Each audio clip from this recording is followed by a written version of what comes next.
ya ujui. Ndio. Sema haleluya. Haleluya. Kwa hivyo unatuma malaika, unamwambia nimekutuma. Yes. Enda kwetu nyumbani. Ndio. Enda ukapasue hiyo nyungu. Yes. Na uhakikishe imepasuka kabisa. Ndio. Yes. Amen. Amen.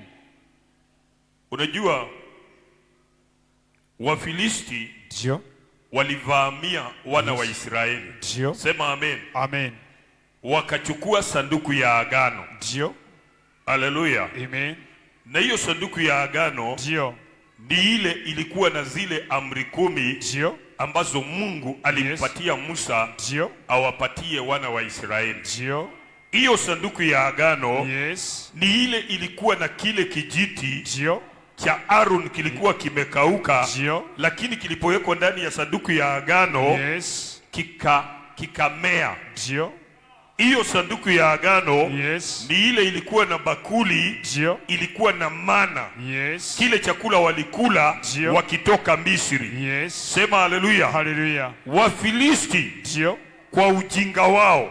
Sema haleluya. Haleluya. Wafilisti ni wale walikuroga. Ndio. Ni wale wako kinyume na wewe. Ndio. Ni wale hawataki kuona ukiendelea. Ndio. Kwa ujinga wao wakakuja wakaiba sanduku ya agano. Ndio. Yes. Amen. Amen.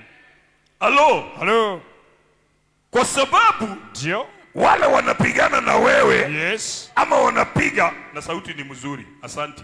Nimeshukuru. Amen. Nimeshukuru, nitanunua chai. Yes. Ukiomba. Haleluya. Amen. Amen. Si ukifanyiwa mzuri una saa ingine unasema umefanya mzuri. Ni kweli. Amen. Amen. Nasema hivi. Ndio. Wafilisti kwa ujinga wao. Ndio.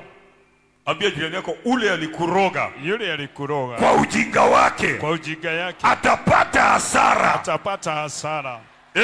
Yes. Yule alikuendea. Ndio. Halo. Yule alienda. Ndio. Kwa ujinga wake. Ndio wewe uzimwe. Ndio wewe uzimwe. Ndio. Ule alienda. Ndio. Yes. Avashandaraba.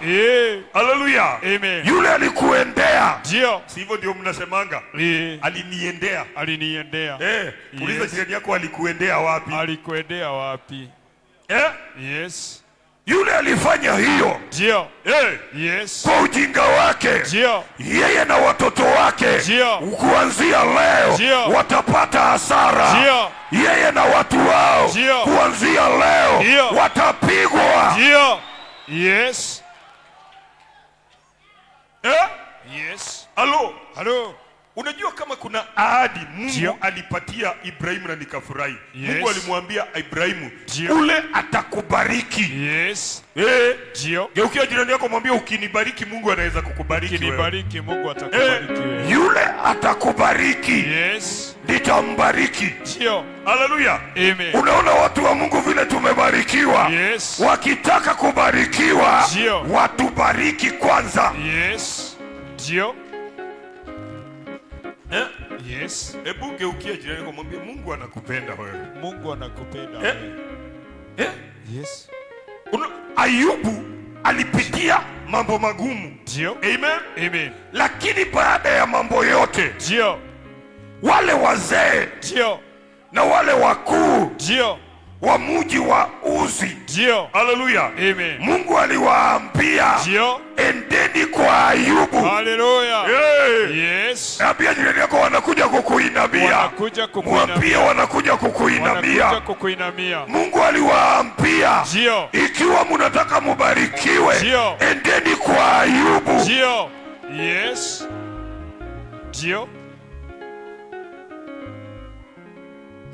Yes. Na Mungu anapenda kutembea na watu wadhaifu. Na Mungu anapenda kutembea na watu wadhaifu. Ilibidi hao wazee. Haleluya. Mji wote wa Uzi. Kila mtu ameshika ng'ombe. Unaenda wapi? Naenda kuombewa na Ayubu, nimelaaniwa. Haleluya. Amen. Zile ng'ombe zote zikarudishwa. Zile ngamia zote zikarudishwa. Zile mbuzi zote zikarudishwa. Na mwezi wa 7 ni namba ya Mungu. Ni mwezi wako wa kurejeshewa. Yes. Hebu ringa kidogo na Yesu. Weka maringo nione. Haleluya, haleluya. Wamama ndio wanajua kuringa. Wanaume hapo tutasaidiwa. Wanaume fanya hivi. Ndio. Inaringa na Yesu. Ndio. Sema haleluya. Haleluya. Huu mwezi wa 7. Yes. Huu mwezi wa 7. Ndio. Yule alikuendea akaenda kwa Karumanzila. Ndio wewe umalizwe. Huu mwezi wa 7. Hiyo maagano yao inawarudia. Hiyo nyungu yao inapasuka. Ndio.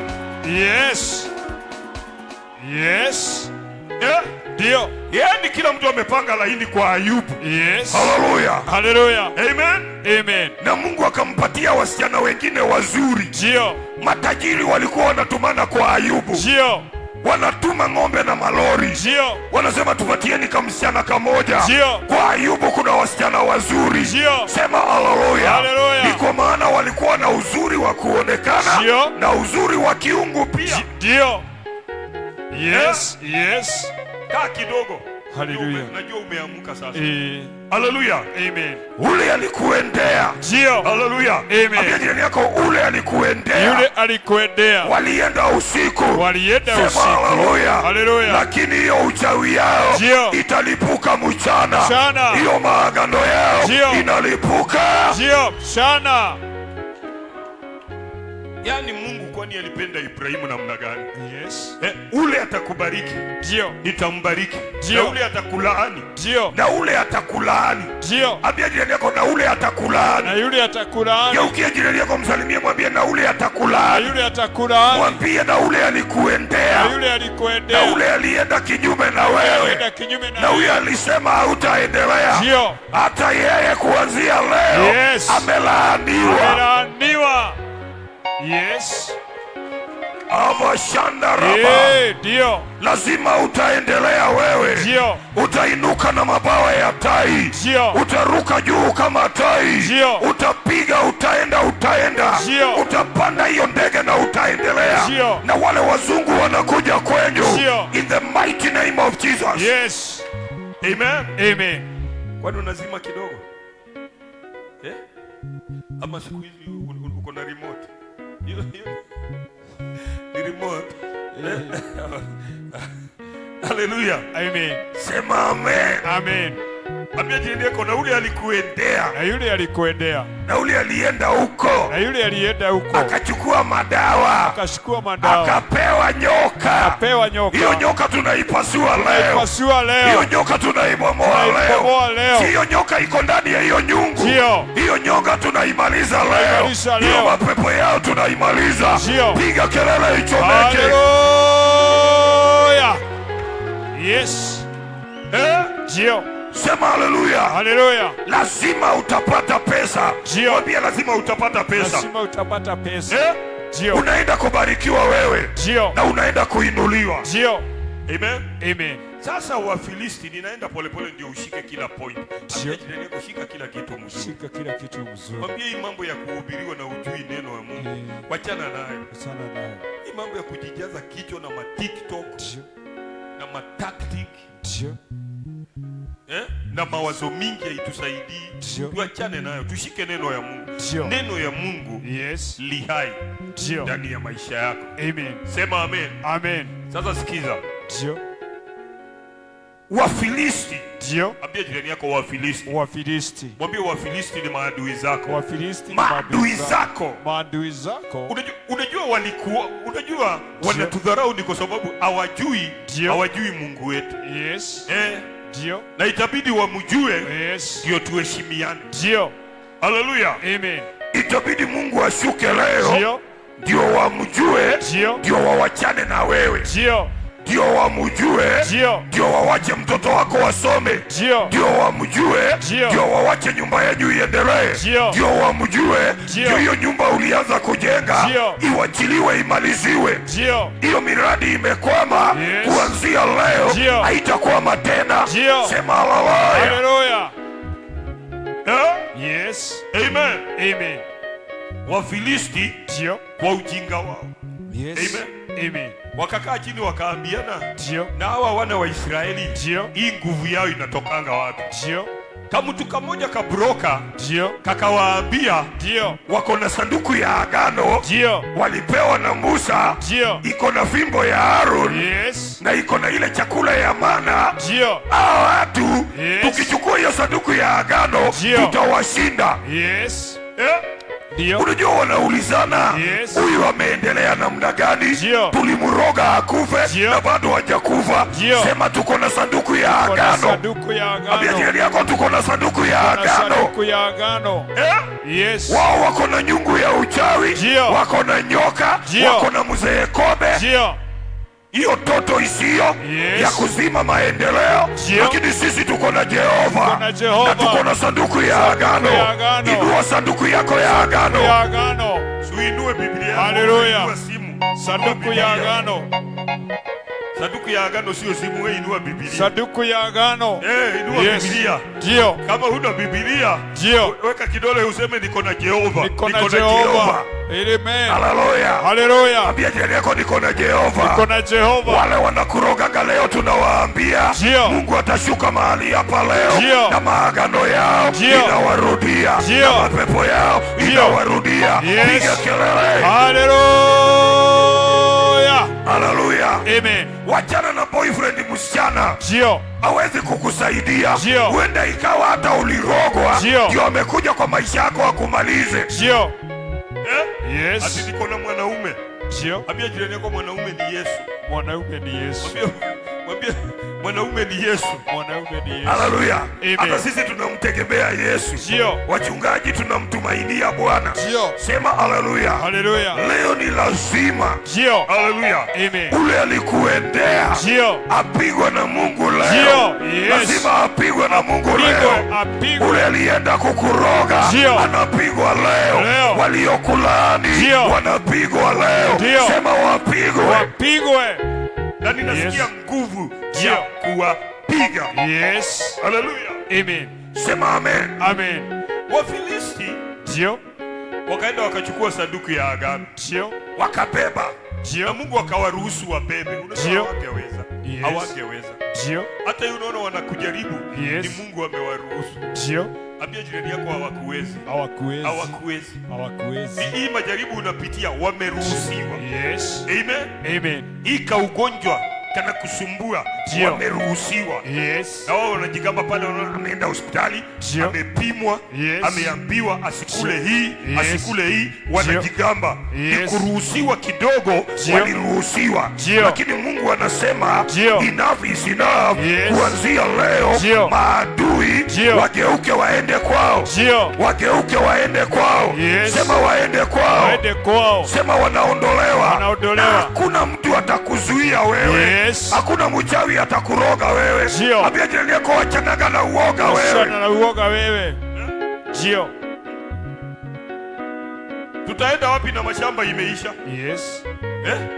Uliza jirani yako tunaenda wapi? Tunaenda wapi? Hapa hakuna mashamba ya bure hapa Nakuru. Ni kweli. Ati kuna mtu atakusogea kupee shamba. Ni hiyo shamba umenyang'anywa. Kwanza urejeshewe leo. Sema ninarejeshewa leo. Ninarejeshewa leo. Amini yako wachana na uoga wewe. Wachana na uoga wewe. Hata kama wamekuroga wachana na uoga. Unarejeshewa leo. Sema haleluya. Amen. Amen. Amen. Neno la Bwana inasema Wafilisti kumbe walikuwa na kamungu kao. Yes. Unajua wale wanakupiga wako na kamungu kao. Sema amen. Amen. Wako na tumajini twao. Haleluya. Amen. Na wamegonga watu. Yes. Lakini wale waligongwa hawakuwa na Mungu. Uelewe hivyo. Wamegonga watu, wanasema mtoto wa fulani, wanajigamba. Haleluya. Wanasema mtoto wa fulani mimi nilizima. Ule wa ule ni mimi nilimumaliza. Huyo nilisema atawaiolewa. Haleluya. Kuna vile wanaamini tu miungu twao, na sasa ndio sababu wamewatumia hiyo miungu. Sema haleluya. Haleluya. Wafilisti kwa ujinga wao wakapeleka sanduku ya agano, wakafikisha pale kwa madhabahu yao. Ambia jirani yako wako na madhabahu yao. Wako na madhabahu yao. Wako na madhabahu yao. Wako na madhabahu yao. Na madhabahu huwa inatolewa dhabihu. Mwambie hivyo. Waidha kashika hiyo. Yes. Sasa nimeongea hivyo umeanza kufinya keyboard. Ndio. Na huko unanifinyia. Yeah?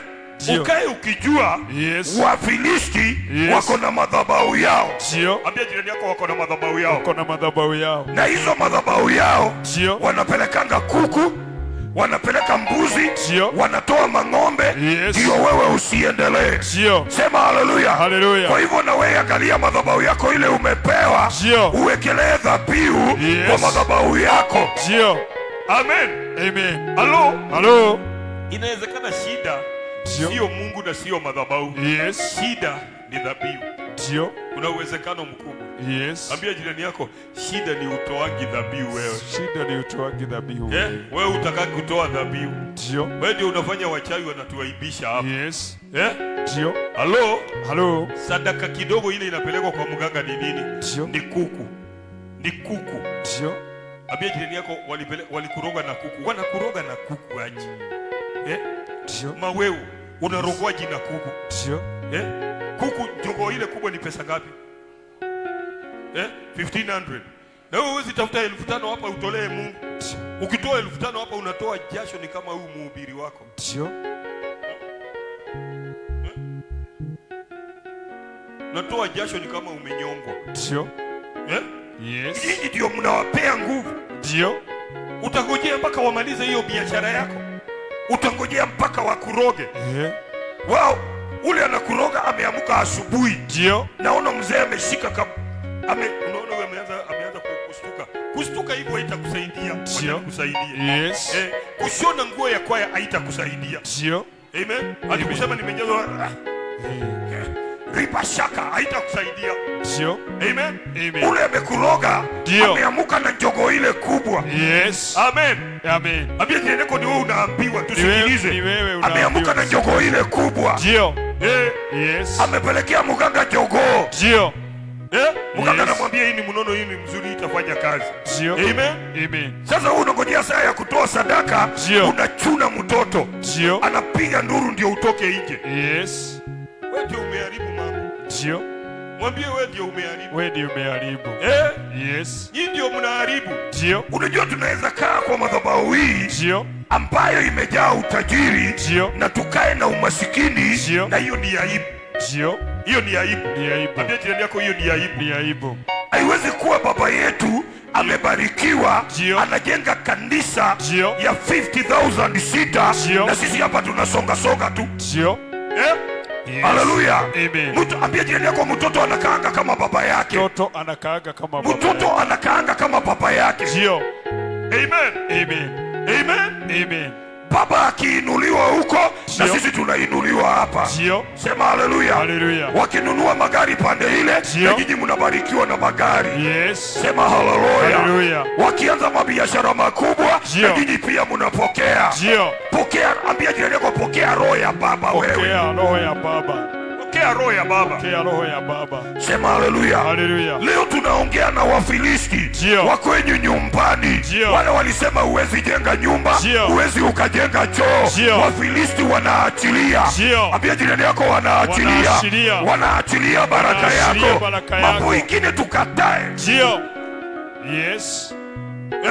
Ndio. Wakaenda. Ndio. Wafilisti walikuwa na madhabahu yao. Yes. Na walikuwa na kamungu kao. Ndio. Sema amen. Amen. Na ako kamungu kao ndio kalikuwa kanaitwa Dagoni. Yes. Sijui kama unakajua.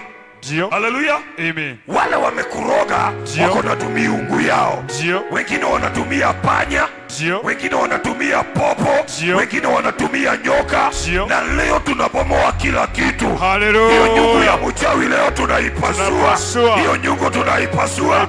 Abidi yako pasua. Pasua. Ndio. Ndio. Halo. Halo.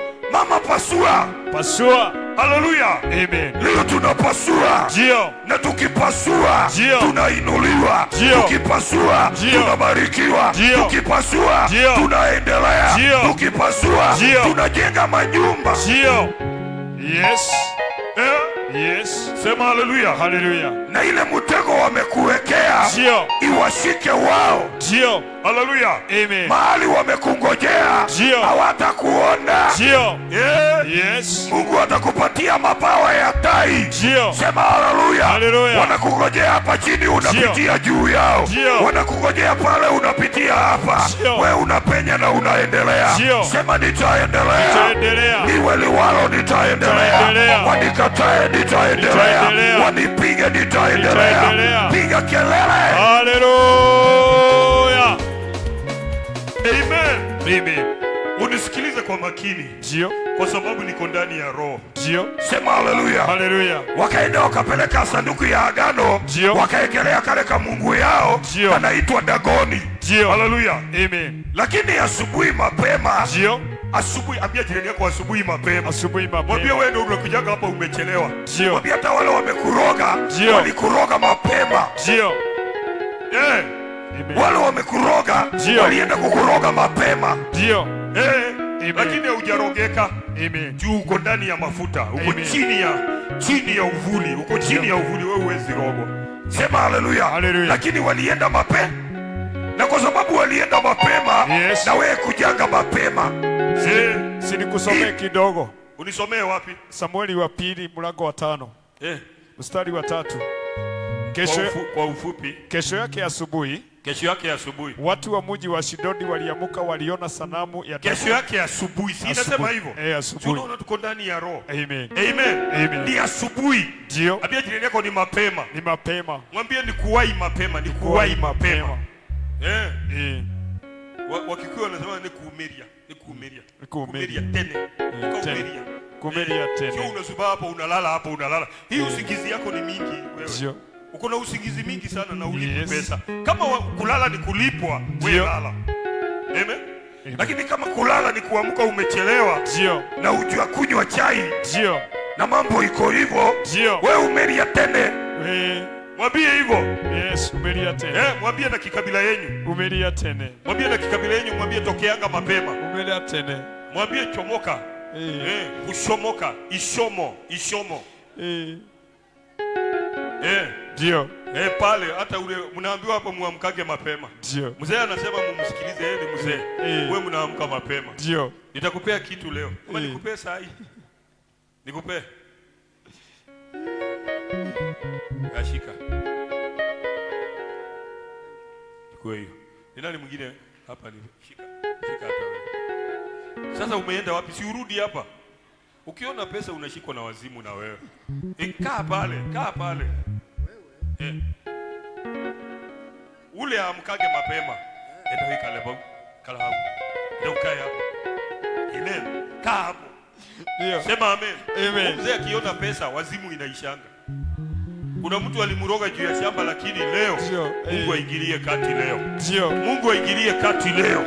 Mungu aingilie kati leo. Mapepo iondoke leo. Maagano iondoke leo. Wafilisti waliamuka mapema. Ambia jirani yako amkaga mapema. Amkaga mapema. Unakuja mapema. Wakikuja wanakuta uliipita. Amen. Wakikuwekea mtego wanakuta uliruka. Sema haleluya. Tunaruka hiyo mipaka leo. Tunaruka hiyo mipaka leo. Hiyo nyungu yao tunaipasua leo. Na hiyo maagano tunapasua leo. Na kuna nyoka inauawa. Lazima iuawe. Ikuve. Wewe kuna nyoka kwenyu inauawa. Inauawa kabisa. Hiyo nyoka hiyo ililetwa na huyo mwanamke mchawi. Unajua kuna kitu moja nimejua. Unaweza enda kuoa kama Yakobo, uoe mchawi. Wewe ukioa mchawi umeingia kwa shida. Juu wachawi hawana ladha na vitu mzuri. Ukijenga kanyumba umeingia kwa programu yao. Ukinunua kagari umekuwa adui yao. Sema haleluya. Lakini leo hatuwezi ishi hivyo. Ambia jirani yako hatutatembea na miguu miaka yote kama ng'ombe. Mwambie hatutatembea na miguu miaka yote kama ng'ombe. Lazima tubarikiwe. Lazima tubarikiwe. Lazima tubarikiwe. Kuanzia leo wacha ng'ombe. Hata nimeona ng'ombe za Mandera Ndio. Hata tumepitia mambo magumu sana. Ng'ombe za Mandera, ng'ombe za Moyale zinakujanga na gari. Hizo ng'ombe ziko juu sana. Ni kweli ziko juu. Haleluya. Sema nimekataa. Nimekataa. Sema nimekataa kutembea na miguu. Nimekataa kutembea na miguu kama mnyama. Yes. Ndio. Yes. Mungu aingilie kati leo. Ndio. Walipoingia mapema wakakuta nini? Kesho yake asubuhi watu wa Ashidodi waliapuka mapema.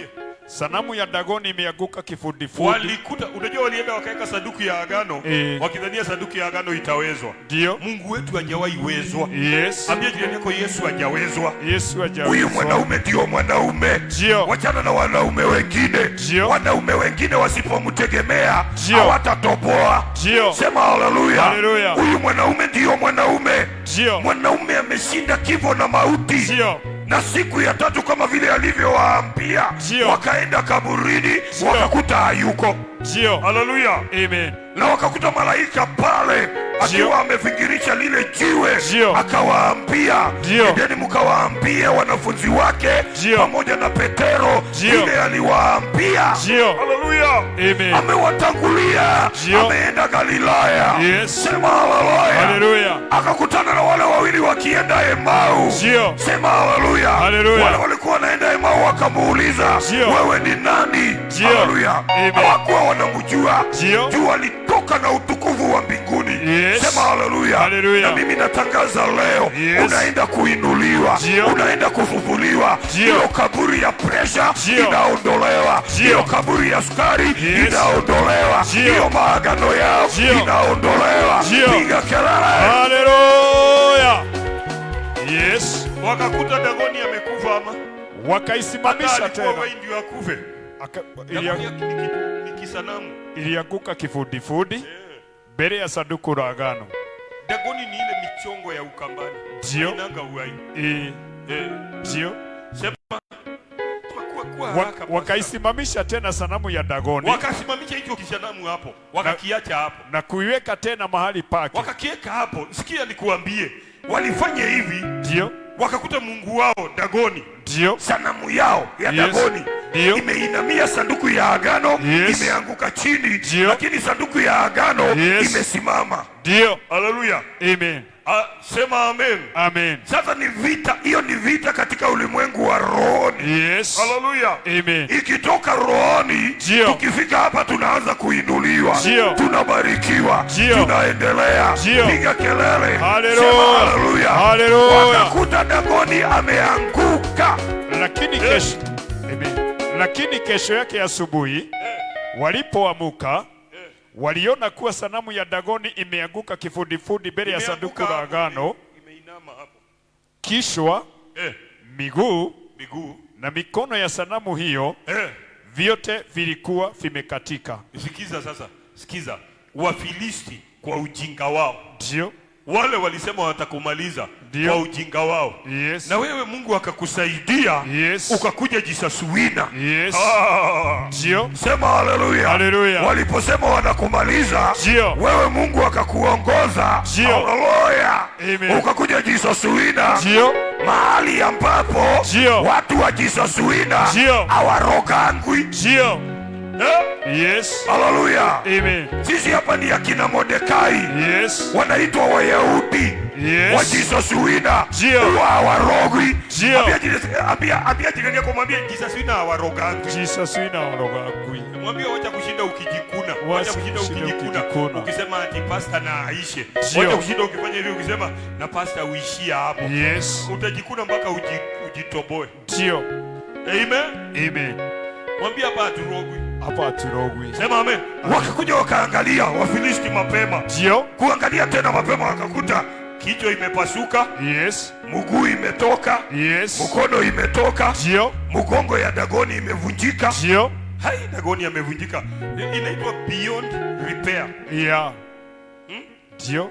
Gari ikigongwa iwe iwezi kutengenezwa huwa inaitwa nini? Wale mnajua? Scrabble. Kuna vile inaitangwa, yani imepita kiwango, imepitana kabisa. Inaitangwa aje mzee, wewe ndio unajua. Yani imegongwa, hata wewe mwenyewe umeletewa uifanye panel beating. Unauliza nitaanzia wapi? Ndio. Kama siku moja nilienda kwa huyu mzee, ndio, nikakuta ameletewa pickup imeoza kila mahali. Ndio. Akaniambia pastor, ndio, hii tutang'ang'ana nayo. Kuidua hapa imeoza ndani. Ndio. Kukanyaga mahali ya kukanyaga, ukitoa mkeka unakanyaga chini. Yes.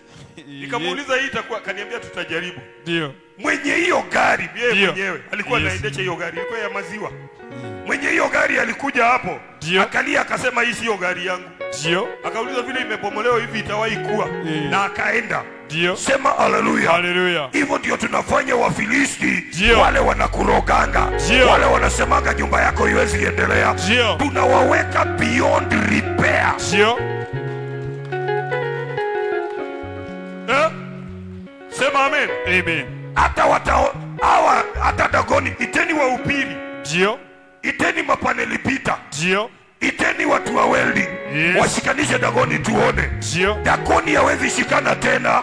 Mambo yake imeisha. Mambo yake imeisha. Usisome hapo tena. Sema haleluya. Haleluya. Dagoni anaondolewa kwa nyumba yenu. Dagoni wa nyumba yenu anaondolewa. Atapigwa miguu, apigwe mikono, agongwe mgongo, agongwe macho, agongwe kila mahali, aumwe na mwili yote, aanze kutembea hivi, aanze kusonga hivi, aanze kuenda hivi, akuwe wazimu. Yes. Ndio. Ambia jirani yako ni wewe. Mwambie ni wewe. Ni wewe. Wale walikuroga, hiyo hasara iko pande yao. Wale wamekutupia magonjwa, hiyo magonjwa iko pande yao. Wale walisema watoto wako hawezi endelea, wale waliharibu watoto wako, hiyo iko pande yao. Pande yao. Amen. Amen. Amen.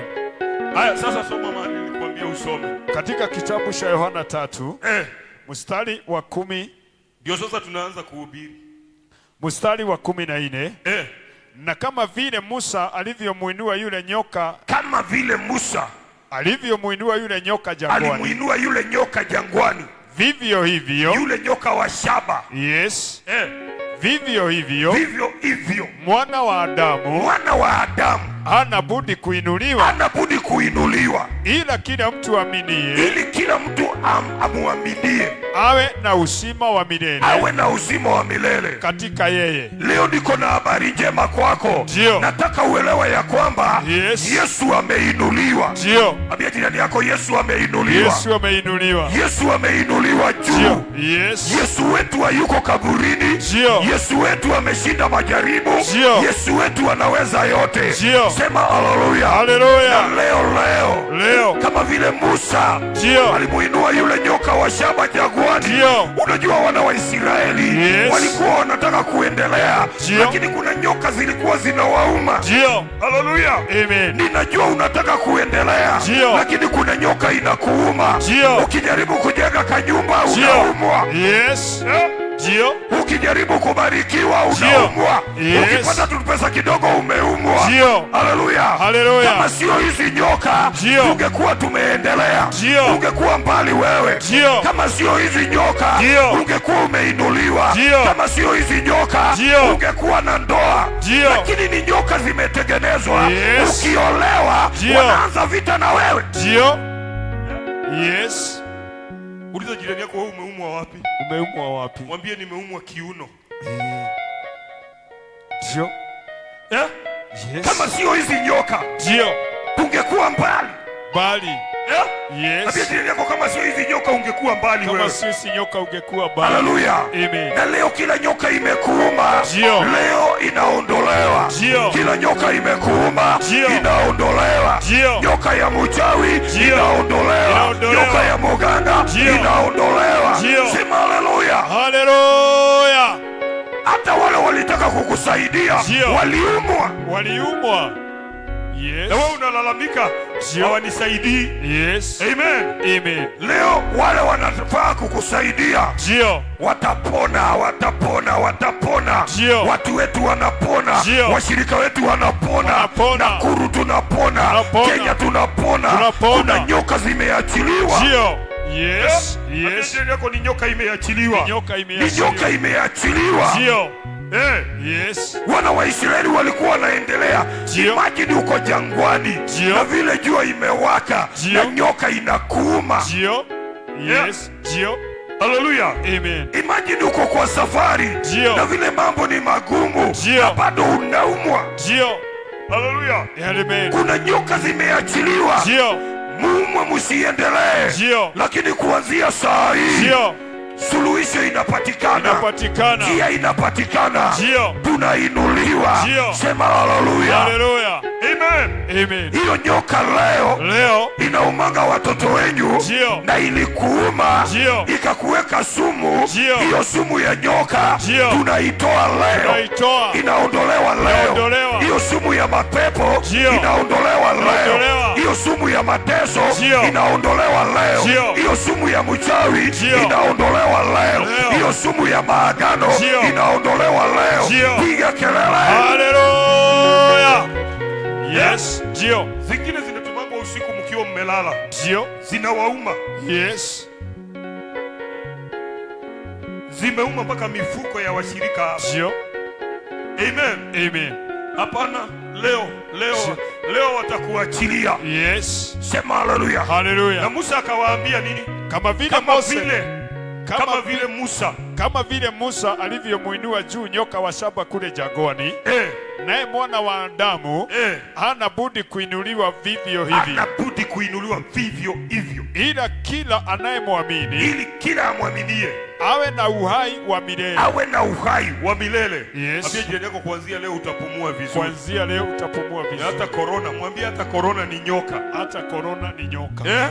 Kuanzia leo. Ndio. Hata hiyo unaumwa na miguu, hiyo ni nyoka. Yes. Haleluya. Amen. Hata hiyo inakusumbua, hiyo ni nyoka. Ndio. Hiyo pepo inakusumbua leo. Ndio. Yaani kuja kijana yangu, kuja. Musa, unajua Musa alikuwa mzee wa ufunuo. Yes. Alikuwa mzee wa maufunuo. Ndio. Na ukitaka kupelekana na Mungu, kuwa mtu wa ufunuo. Ndio. Sema amen. Amen. Ukitaka mtembee na Mungu, kuwa mtu wa nani? Wa ufunuo. Wa ufunuo. Ndio. Kwani umeamka saa hii? Uko sawa? Uko sawa. Sasa Musa alienda mbele za Mungu. Ndio. Akamwambia watu wangu, yes, ni kukufa wanakufa. Ndio. Wameumwa na nyoka huko. Yes. Na tayari wengine walikuwa wamekufa. Ndio. Amen. Amen. Yaani nyoka ziliachiliwa from nowhere. Ndio. Hapo jangwani. Ndio. Na unajua jangwa, sehemu zile zimekauka, ndio zinakuanga na manyoka zile kubwa kubwa. Ndio. Amen. Amen. Musa akaambiwa na Mungu, ndio, tengeneza nyoka wa shaba. Yes. Haleluya. Amen. Na umweke juu. Ndio. Haleluya. Amen. Na ukimweka juu. Ndio. Haleluya. Amen. Ukimweka pale juu. Ndio. Waambie wana wa Israeli, yes, wakiumwa na zile nyoka zingine, ndio, wawe wanatazama yule nyoka wa shaba. Ndio. Haleluya. Amen. Na wakatazama. Ndio. Na wakapona. Ndio. Haleluya. Amen. Ndio maana kitabu cha Yona kimeandikwa kama vile Musa. Ndio. Haleluya. Amen. Alimuinua yule nyoka wa shaba uko jangwani. Ndio. Haleluya. Amen. Ndio vile mwana wa Adamu leo ndio ameinuliwa. Ndio. Haleluya. Amen. Hata kama hamuna mtu wa kuwasaidia, Yesu ameinuliwa. Hata kama hamuna Godfather, Yesu ndio Godfather. Yes. Haleluya. Amen. Hata kama wanakuchukia, Yesu ako tayari. Ameinuliwa leo. Watoto wetu wanapona, biashara zinapona, maisha inabadilika, kila kitu kitakuwa na uhai. Sema haleluya. Leo ameinuliwa. Hata kama mlifukuzwa huko kama umbwa, haleluya, ukaambiwa tokeni endeni, Yesu ameinuliwa. Nyoka wa shaba ameinuliwa. Sema haleluya. Nyoka wa shaba ameinuliwa. Na huyu nyoka wa shaba anaondoa sumu ya nyoka za wachawi, anaondoa sumu za nyoka wa maombi machafu, anaondoa sumu za wale wamepanga mabaya. Hiyo mipango yao inaondolewa, hiyo maagano yao inaondolewa. Piga kelele. Haleluya. Inaondolewa. Yes. Sema haleluya. Haleluya. Leo ninakutangazia Yesu ameinuliwa. Usijali na vile wanakufanyia. Dagoni ataanguka leo na atamalizwa leo. Dagoni wa uchawi anaondolewa. Piga kelele, waondolewe. Yes. Unajua, nisikilize. Ndio. Ukitaka kujua kuna mtu anakuroga, ndio, ni ile unaota ndio umerudi kwenye nyumbani, ndio na umeenda kwa kale kanyumba mlikuwa mnaishi kwa shida, ndio unajichomeka kwa nyumba unaingia. Ndio. Ukiota hiyo ndoto ya unarudi kwa ile kijiji yenu, ndio ukiota usiku ndio umerudi kwa ile kijiji yenu, ndio na umeenda kwa kale kanyumba mlikuwa mnaishi, ndio kanyumba kamejaa moshi juu ya kuni, ndio na unajikuta mnasonga kwa wako kanyumba, ndio mnaingia kwa wako kwa nyumba, ndio na unakuta madada zako mahali pale, ndio ama watu wenyu wamekufa, ndio inafanyika mnakutana kwa kale kanyumba. Ndio. Wewe amuka uombe, Ndio. ni kwa sababu hawa Ndio. Wafilisti Ndio. kwa ujinga wao Ndio. wameenda kukuroga. Yes. Sema haleluya. Haleluya. Na leo tunabomoa hiyo. Tunabomoa. Haleluya. Amen. Hatutarudi Misri. Ndio. Yes. Roho ya Dathani na Kora Ndio. leo inaondolewa. Inaondolewa. Roho ya mchawi na muganga Ndio. leo inaondolewa. Inaondolewa. Wale wanataka urudi kwa kijiji, Ndio. uende ukaingie kwa kale kanyumba, Ndio. uende ukakae na watu wamekufa. Ndio. Sema hiyo ni yao. Hiyo ni yao. Yes. Haleluya. Haleluya. Kama unaotanga ndoto kama hizo nifanyie hivyo. Ndio. Ni Yes. Mungu anakuonyesha, Ndio. wanakupeleka kwa uganga, Ndio. waende wakakumalize. Ndio. Wanataka turudi Kibera. Ndio. Aturudi. Amen. Amen. Wanataka turudi wapi? Kibera. Wanataka turudi kwa kijiji. Ndio. Lakini hiyo ni yao. Hiyo ni yao. Waambie tuko Jesus winner. Tuko Jesus winner. Mahali ambapo kila kitu ni baraka. Ndio. Yes. Ndio. Sema haleluya. Haleluya. Hiyo ndoto uliota hiyo, Ndio. umepelekwa kwa kijiji chenyu, Ndio. umeenda umekalishwa kwa kakona mahali, Ndio. watu wamekufa wanakuja kuongea na wewe. Ndio. Sema hiyo uchawi irudie wenyewe. uchawi irudie Sema hiyo wenyewe. mapepo irudie Irudie wenyewe. wenyewe. Sema hiyo maagano irudie wenyewe. wenyewe. Na leo kuna nguvu mahali hapa, Ndio. utainuliwa juu yao, Ndio. utasonga juu yao, Ndio. utabarikiwa wakiona. Ndio. Sema haleluya. Haleluya. Na mipango yao Ndio. imesambaratika, Ndio. mapepo yao Ndio. imeondolewa, Ndio. uchawi yao Ndio. imeondolewa, Ndio. na nyungu zao Ndio. tunapasua. Tunapasua. Yes. Amen. Amen. Uliza jirani yako, wewe ulipasua nyungu gani? Ulipasua nyungu gani? Unajua ni lazima muwe serious hapo. Kweli. Lazima hapa mkuwe serious. Ndio. Namba 1 tulisema tunapasua nyungu gani? Ya umasikini. Yes. Yako ya umasikini. Ya umaskini. Namba 2 tunapasua ya magonjwa. Yes. Namba 3 tunapasua ya wachawi na waganga. Ndio. Hiyo yote tunapasua. Yes. Sema haleluya. Haleluya. Leo tunapasua kila kitu. Ndio. Hawataki kusikia unaendelea. Ndio. Wataambiwa umebarikiwa. Yes. Wataambiwa ule kijana amebarikiwa. Ndio. Na unajua wataanza kusema ati umechukua majini. Ndio. Juu wao walichukua majini. Yes. Na hiyo majini yao Ndio. sijui ni ya kiume ama ni ya kike. Ndio. Yes. Sisi tuko na Mungu wa Israeli. Ndio. Ropo yondarama. Yes. Shekeri babozaya. Haleluya. Tuko na Mungu ambaye anaweza. Ndio. Utainuliwa washangae. Ndio. Utabarikiwa watetemeke. Ndio. Utaendelea. Ndio. Sema ninaendelea. Ninaendelea. Piga kelele. Haleluya. Nisomee Marko 16:15. Marko 16 mstari wa 15 inasema, basi akawaambia, enendeni ulimwenguni kote mkahubiri habari njema. Ati wahubiri ajali. Basi akawaambia enendeni ulimwenguni mwote. Waliambiwa waende wapi? Ulimwenguni mwote. Waliambiwa waende wapi? Hebu muulize pole pole. Waliambiwa pia waende Ukambani. Muulize waliambiwa waende Ukambani. Hebu muulize waliambiwa wapi? Waliambiwa waende wapi? Mwambie huko ni kubaya. Huko ni kubaya. Na pia waliambiwa waende, muulize waliambiwa pia waende Kisii. Waende Kisii. Shemeji uliza, shemeji. Shemeji uliza shemeji yako, uliza shemeji hapo. Haleluya. Muulize huko kweli tutaenda, huko kwenyu tutaenda. Waliambiwa waende wapi? Wasiende wapi?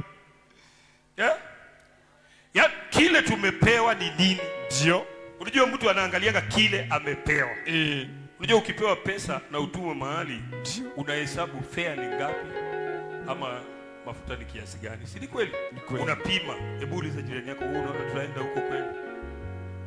Muulize wewe unaenda, tutapitia huko. Kuna mwingine anasema mimi hapo siwezi kanyaga. Lakini tunataka tusikie tumeambiwa tuende wapi? Wapi? Tumeambiwa tuende wapi? Basi akawaambia, enendeni ulimwenguni mwote. Tumeambiwa tuende kwa ulimwengu yote. Mkahubiri hata kwa hiyo kijiji yenu. Yes. Hata hapo unasema kwa nyanya yako huwezi kanyaga. Ndio. Tumeambiwa tupitie hapo. Yes. Haleluya. Amen. Ambia jirani yako tunapitia hapo. Tunapitia hapo. Ni maana yake, yes, ile nguvu tumepewa iko na uwezo. Ndio. Sema haleluya. Haleluya. Siku moja tulienda kuhubiri mahali, yes, msituni. Ndio. Tukiwa tumejigamba wewe. Haleluya. Yesu anaokoa. Ndio. Uko pande za nini? Uko pande za kwa mpaka ya Kenya na Ethiopia. Ndio. Na wale watu tuliwakuta ni wale wafugaji wa ng'ombe. Ndio. Wakatuuliza, tukaelezea habari za Yesu. Ndio. Wakasema ule mzee, unajua lazima mzee ule mkubwa wa kijiji. Ndio. Kwa kijiji area fulani ni lazima mkikuja kama wageni, huyo mzee awasikilize. Ndio. Amen. Amen. Sasa huyu mzee ndio akasimama akasema, ndio, huyo mtu mnamuita Yesu, ndio, ni mtu anaweza tusaidia sana hapa kwa area yetu. Ndio. Kama mmesema anaponya, ndio, kama mnasema anaponya, anafanya hiyo mambo yote, yes, huyo mzee anaweza tusaidia. Ndio. Akauliza, ndio, na kati yenu, ndio, huyo Yesu ni nani? Ndio. Lazima tutabaki na yeye hapa. Ndio. Amen. Amen. Sasa tukaingia kwa kipindi kingine ya kumuelezea huyo Yesu ako wapi. Ndio. Pole pole na Mungu akasaidia, Mungu akasaidia, Mungu akasaidia. Then akasema, ndio, tusiongee mambo mingi. Ndio. Haleluya. Amen. Tuko na mtoto mmoja hapa, ndio, msichana, ndio, aliingiwa na roho ya wazimu, ndio, na amekaa nayo miaka yote. Ndio. Juu mmesema Yesu wenyu, ndio, anaponya. Ndio. Chukueni huyu msichana mponye. Yes. Mkimponya, ndio, huyo Yesu wenyu akiponya, ndio, sisi hatuna shida. Ndio. Sisi tutafuata huyo Yesu. Yes. Na huyo ndio atakuwa Mungu wetu. Ndio. Haleluya. Amen. Sasa tukaingia kwa maombi. Yes. Sema amen. Amen. Na Mungu hawezi kukuaibisha. Haleluya. Mungu hawezi kukuaibisha. Mungu hawezi kukuaibisha. Kama kuna mtu nimeona hawezi aibisha mtu, ndio, ni Yesu wa Nazareti. Haleluya. Ni Yesu Mnazareti. Ndio. Amen. Amen. Tukafunga tukaomba, tukafunga siku 3. Ndio. Amen. Amen. Na baada ya siku 3, ndio, Roho wa Mungu akaongea akasema tuombee ule mtoto. Hiyo ndio siku yangu ya kwanza. Yes. Kuona mtu akitembea kwa ukuta kama hii. Ndio. Si unaona hapa chini vile ninatembea hivi? Mtu akitembea kwa ukuta kama hii akienda hivi. Ndio. Kwa kanyumba kale tulikuwa. Ndio. Alipoanza kutembea hivyo nakwambia kila mtu alikuwa amekimbia hapo. Ndio. Hapo palibaki watu wachache sana. Dio. Hata mimi nilibaki lakini roho ilikuwa nje. Haleluya. Nilibaki lakini roho ilikuwa nje. Tukabaki na mapasta wengine hapo. Tukaomba. Ndio. Baadaye, ndio, huyo msichana akaanguka chini. Ndio. Na akapona. Ndio. Na kwa mara ya kwanza akaongea. Yes. Sema haleluya. Haleluya. Tukampeleka kwa mzee. Ndio. Mzee akaongea na yeye. Ndio. Alipoongea na yeye, ndio, wakaeka sherehe, wakatuchinjia ng'ombe siku hiyo. Ndio. Amen. Amen. Tukakaa. Ndio. Na ule mzee akaita watu wa kijiji chao wote. Yes. Akamwambia pangeni laini hapa. Ndio. Yes. Kila mtu aangaliwe kama ako na pepo. Ndio. Juu kuanzia leo, ndio, Yesu ndio ataongea mahali hapa. Haleluya. Sema haleluya. Amen. Amen. Amen. Haleluya. Amen. Tukaenda kwa boma ingine. Ndio. Haleluya. Amen. Tukaenda kwa boma ingine. Ndio. Huyo mzee naye akatuambia kama mtaweza, yes, Mungu wetu ako pale, endeni mumuangalie. Kufungua nyumba. Ndio. Nyoka ile ilitoka hapo ni kubwa sana, huyo ndio Mungu wao. Ndio. Sema haleluya. Haleluya. Na hata hapo hiyo nyoka ikaangamizwa na Yesu akatawala. Amen. Sema haleluya. Haleluya. Ambia jirani yako Yesu atatawala. Yesu atatawala. Wachawi hawatatawala. Yesu ndio anatawala. Yesu ndio anatawala. Leo Yesu ameinuliwa. Tunamtazama leo. Familia zetu zinapona. Watoto wetu wanapona. Piga kelele wewe. Haleluya. Yes. Amesema wasiende Embu. Kwenye ni Embu, hatutaenda Embu. Amen. Amen. Tunaenda mpaka huko. Tunaenda. Tunaingia mpaka kwa hiyo shamba. Yes. Tunaenda mpaka Western. Tunaenda mpaka Nyanza. Tunapitia mahali pale. Na Yesu wa Nazareti hajawahi kushindwa na jambo lolote. Wacha uoga wewe. Yes. Kuachana na uoga. Achana na uoga. Wale kwanza mko hapa na mnaenda kwa waganga ni uoga. Ndio. Unaenda kwa waganga kufanya nini? Yes. Mahali unaenda unatolewa nguo. Ndio. Wewe ni mjinga wewe, unapelekea mganga bibi. Anakuambia sasa mama tutamtibu akiwa uchi na mwanaume ukae nje. Unafikiria bibi ni kutibiwa, kumbe ni kutengenezwa. Shauri yako. Hiyo ujinga yako ndio utawacha siku hiyo. Hii mambo ya kuendaga maombi usiku. Na hii maombi ya usiku si mzuri. Sio mzuri. Hii maombi mnaendaka usiku sio mzuri. Sio mzuri. Hiyo maombi sio mzuri. Sema haleluya. Haleluya. Hiyo sio mzuri. Ambia jirani yako hiyo ni uchawi. Hiyo ni uchawi. Siliwaambia mwingine alitoka hapa akaenda hapa chini. Hakuenda mbali. Na hapa hawatoangi kitu. Ndio. Na kwa waganga wanaenda na kuku. Akaenda hapa chini hapa. Ndio. Akaenda akaambia kijana hiyo kama mganga kakaangalia kakaona. Hii kama mwanamke kakona sura mzuri. Haleluya. Aka ni kazuri. Habari yako dada? Mzuri. Akamfanya akapiga ile inaitwa ramu akapiga akamwambia wameniambia hiyo kitu iko ndani ya tumbo yako na iwezi toka mchana. Ndio. Hiyo pepo itatoka usiku. Akamuuliza nikuje saa ngapi? Enda ukuje saa 3 na ukuje. Akamhesabia pesa. Unajua pesa zao zinakuanga ziko opposite. Ziko na mashilingi na mapeni. Ndio. Na zinawekwa sijui nini. Ndio. Yaani wanaitishanga figure funny. Wachawi. Ndio. Amen. Akaenda usiku. Jana kwa hapa tu ni mshirika. Akaenda usiku. Ndio. Wakaenda sasa si amekuta ni mganga ama ni munabii. Amemkuta akiwa peke yake. Ndio. Amen. Akamkuta akikunywa kahawa chungu. Ndio.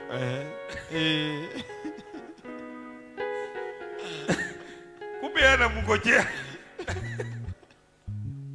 Sasa ujinga unacheka nini? Akaambiwa, ndio. Sasa ile umeingia. Ndio. Imeambiwa hiyo kitu. Ndio. Iwezi toka ukiwa umevaa nguo. Ndio.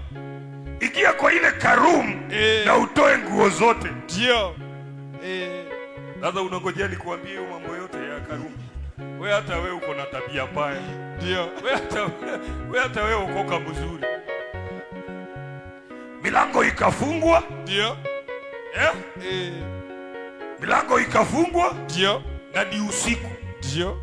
Kweli kabisa mwanaume akifungia mlango, akifungia mwanamke kwa nyumba na amefunga mlango. Ni maombi gani inaomba usiku? Na ni usiku. Na ni usiku. Wewe ati unakaa nje unangojea bibi yako atibiwe. Na mwanaume amekufungia mlango. Na ni usiku. Ndio. Wazee mkae chini muangalie hiyo maneno. Ndio. Ndio. Hapo kuna mtu ameharibiwa. Ndio. Amen. Amen. Sema haleluya. Haleluya. Lakini leo Yesu ameinuliwa. Na akiinuliwa biashara zinapona. Na akiinuliwa watu wa ng'ambo tunaenda. Akiinuliwa mnabarikiwa. Akiinuliwa mnainuliwa.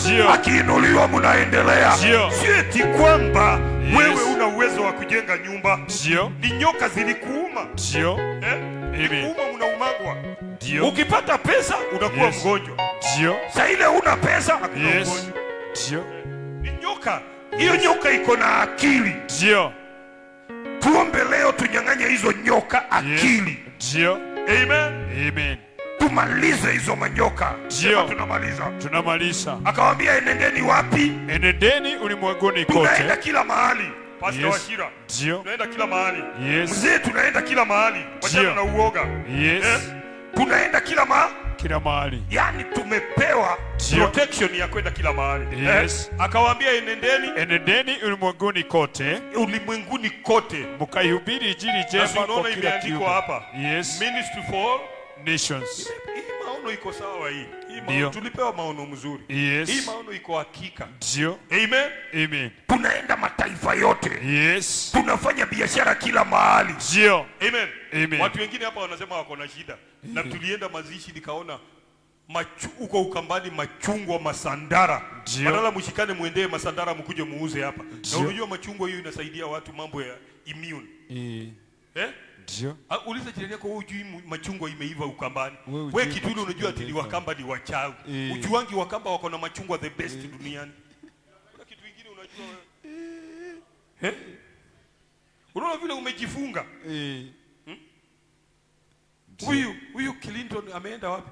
Wakiwa na mshoka walipanda juu ya mamiti ya masandara. Wanafanya mamiti masandara zinaanguka chini. Ndio. Mpaka mimi nilibeba nikaletea watu wangu hapa. Ndio. Wakakula hapa masandara, nililetea washirika wa katikati ya wiki. Si wewe ukujangi? Ndio. Wakakula masandara hapa kama kitu. Ndio.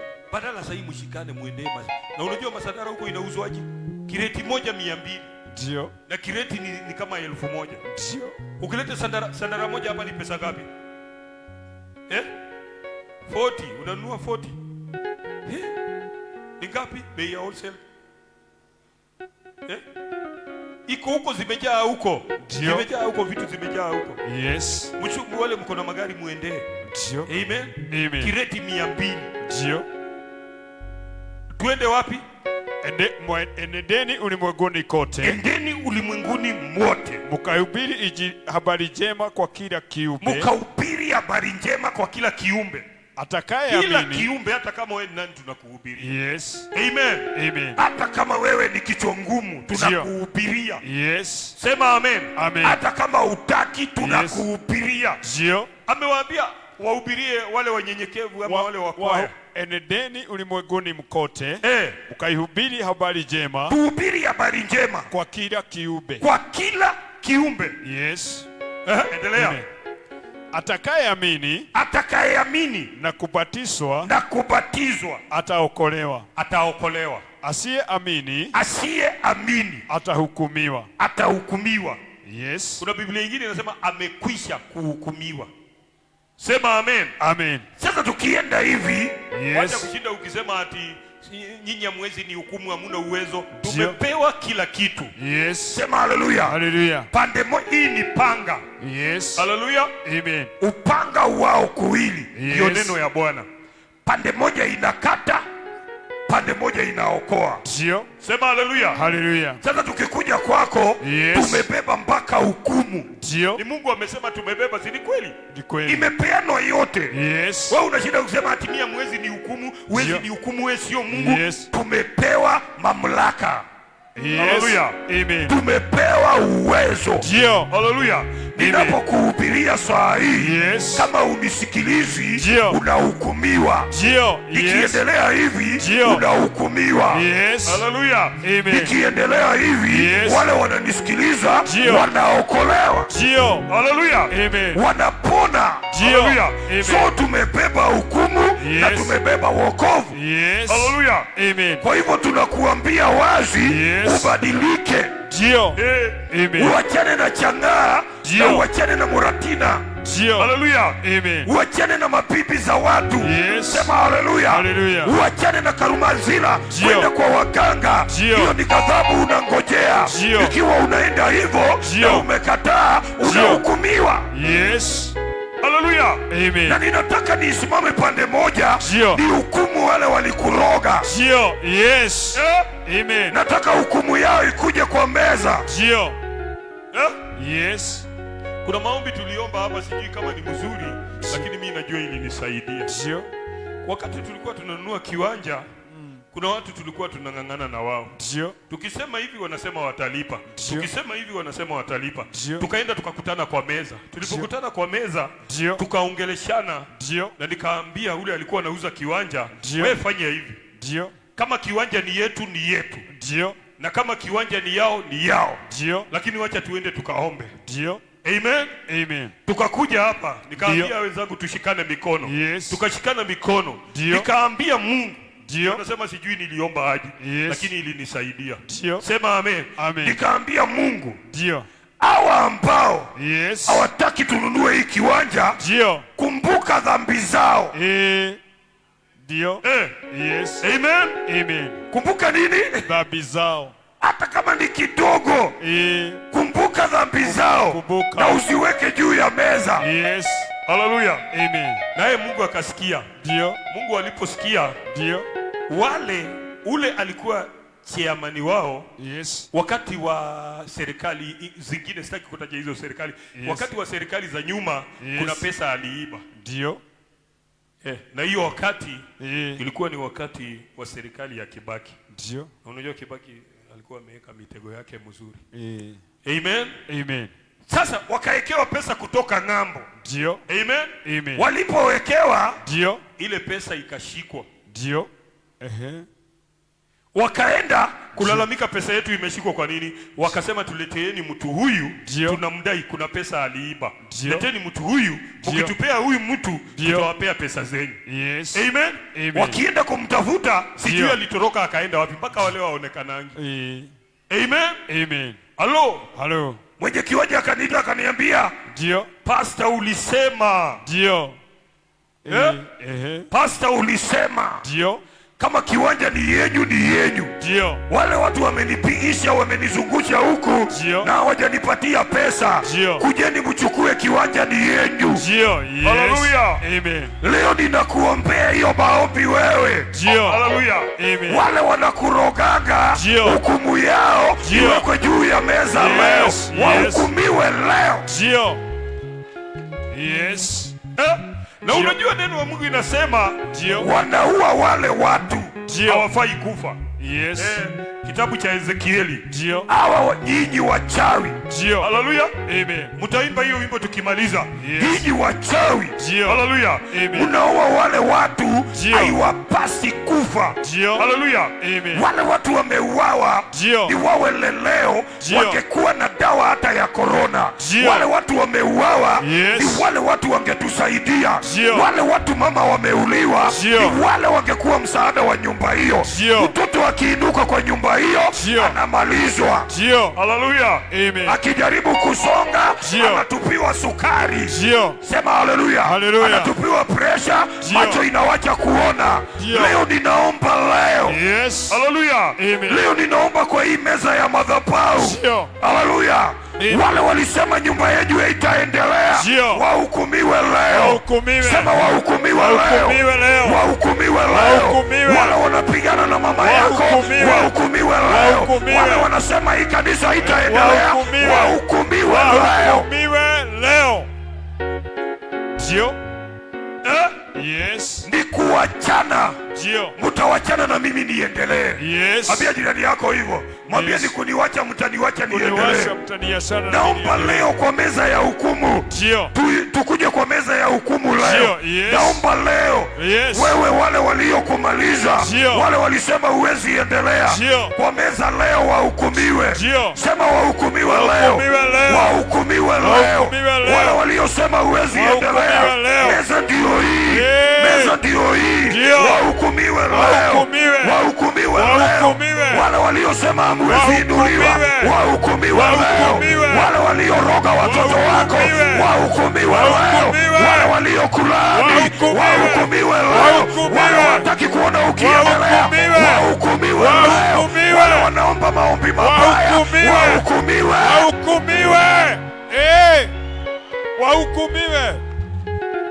Wahukumiwe. Sema amen. Amen. Unajua wao wako na mpangilio yao ya kuua wale iwapasi kufa. Na wale unajua wale kuna watu pia, wacha tuongee ukweli, kuna watu pia wanafaa kukufa. Ni kweli. Ni kweli. Uliza jirani yako, huyo mchawi anafanya nini kwenyu? Uliza huyo mchawi anafanya nini kwenyu? Uliza anafanya nini kwenyu? Huyo anakumalizanga, huyo anarogaga watoto wako, anafanya nini kwenyu? Au ndio watu wanafaa kuondolewa? Semeni waondolewe. Piga kelele waondolewe. Piga kelele waondolewe. Piga kelele waondolewe. Piga kelele waondolewe. Piga kelele waondolewe.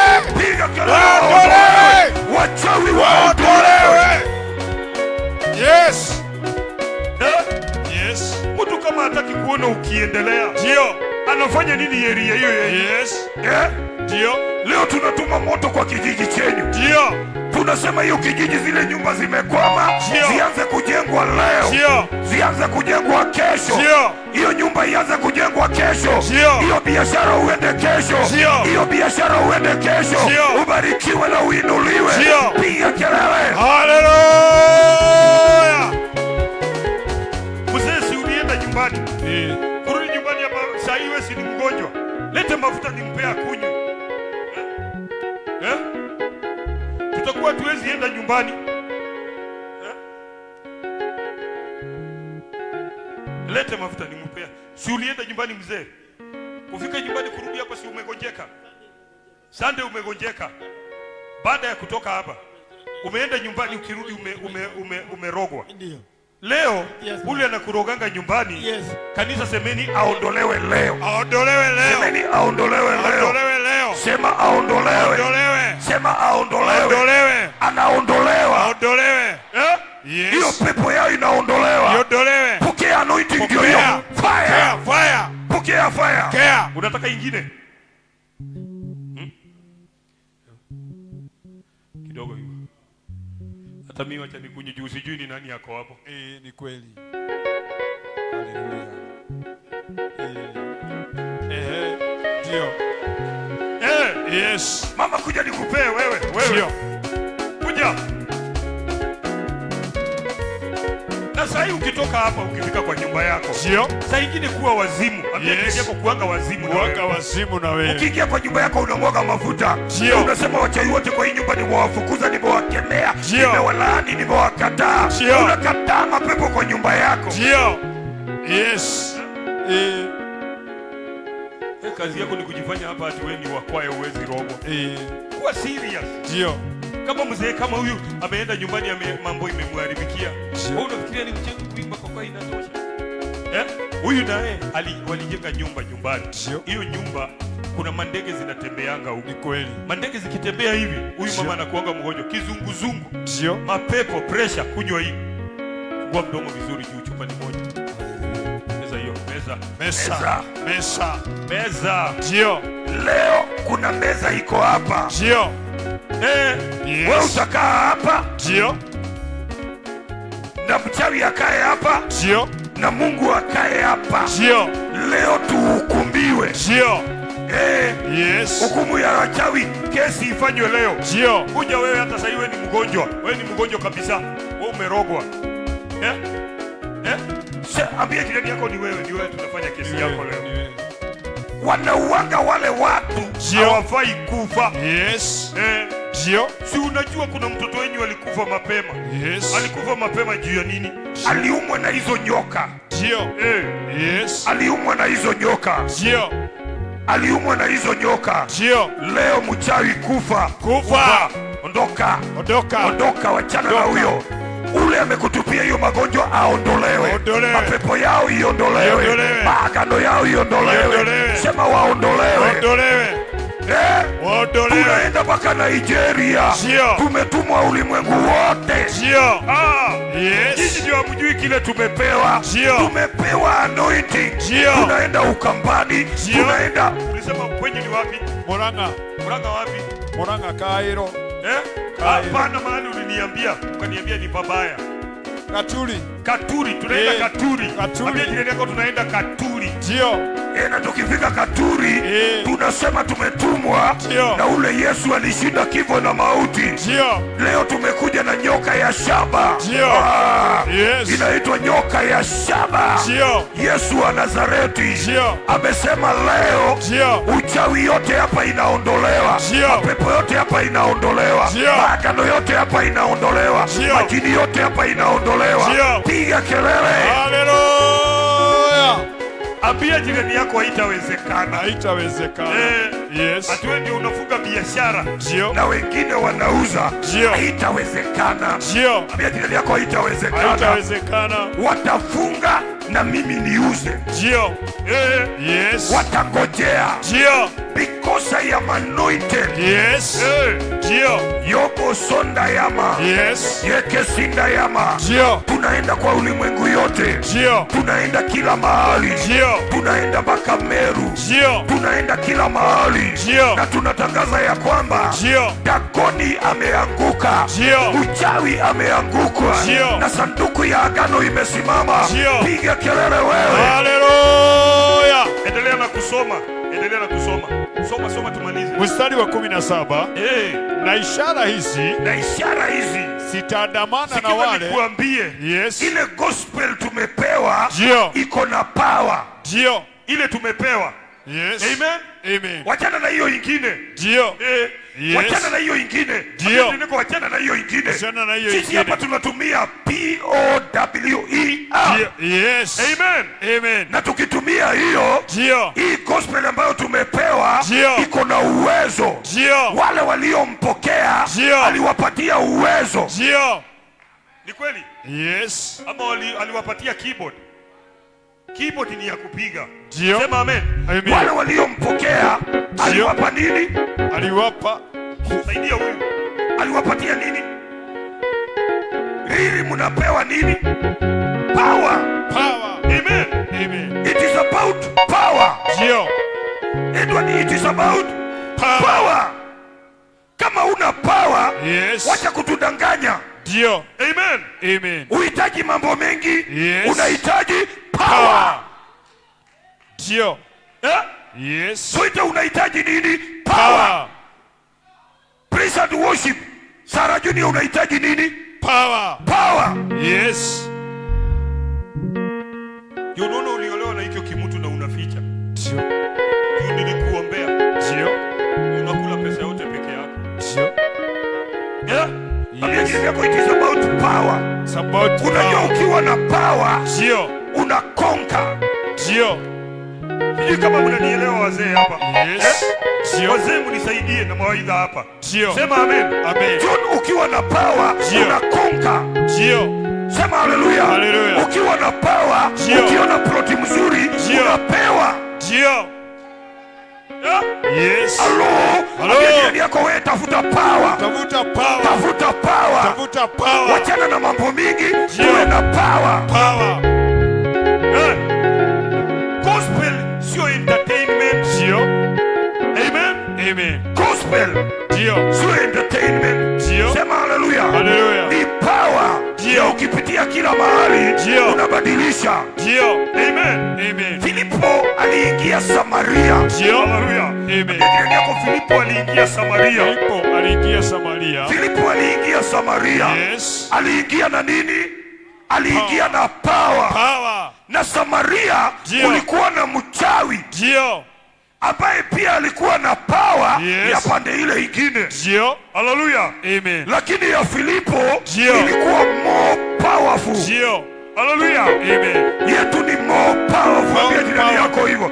Yetu iko juu. Yes. Wacha kushinda ukiogopa wachawi kwa ploti wewe. Ndio. Ile tunatumia hapa iko juu. Ndio. Ambia Yes. jirani yako tuko juu yao. Tuko juu yao. Tuko juu yao. Tuko juu yao. Hatukatai wako na nyoka zao. Ndio. Lakini nyoka ya Musa Ndio. ilimeza nyoka zao. Ndio. Yes. Halo. Halo. Halo. Halo.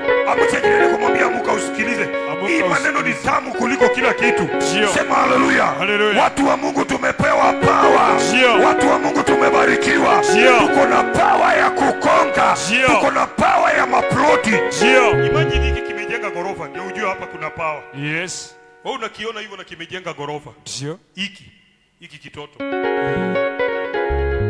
kinalala kwa gorofa. Ndio. Na Paris bado wanaiba. Ndio. Kimelala kwa gorofa. Ndio unaona kinajazwa hivyo. Ndio. Hata kitanunua ploti nyingine. Unaona vile kimejiachilia. Ndio. Wewe unakuja hapa unakauka kama miti, unanipima kama dawa. Ndio. Unaniangalia hivi na macho moja. Eh. Unaweza jiuliza kwa nini unakuanga mchawi?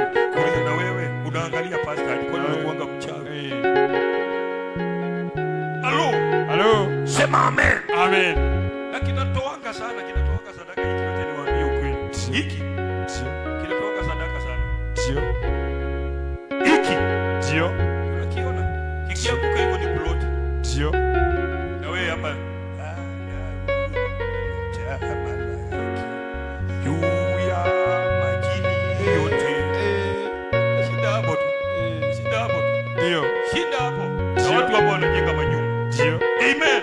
Amen. Sema haleluya. Haleluya. Ambia jirani yako tumepewa power. Tumepewa power. Tumepewa power. Power. Filipo alipoingia Samaria, Ndio. hata Simioni mchawi alijua. Ndio.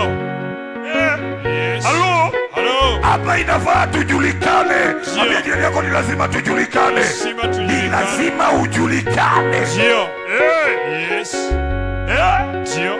Mwambie lazima ujulikane. Lazima ujulikane. Amen. Amen. Ayasoma basi.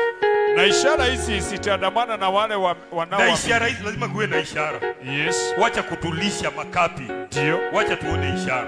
Yes. Lazima kuwe na miujiza hapa. Ndio. Lazima watu wapone hapa. Ndio. Lazima watu wabarikiwe. Ndio. Lazima ule akuwe na gari. Ndio. Wewe unafikiria ni mchezo? Ndio.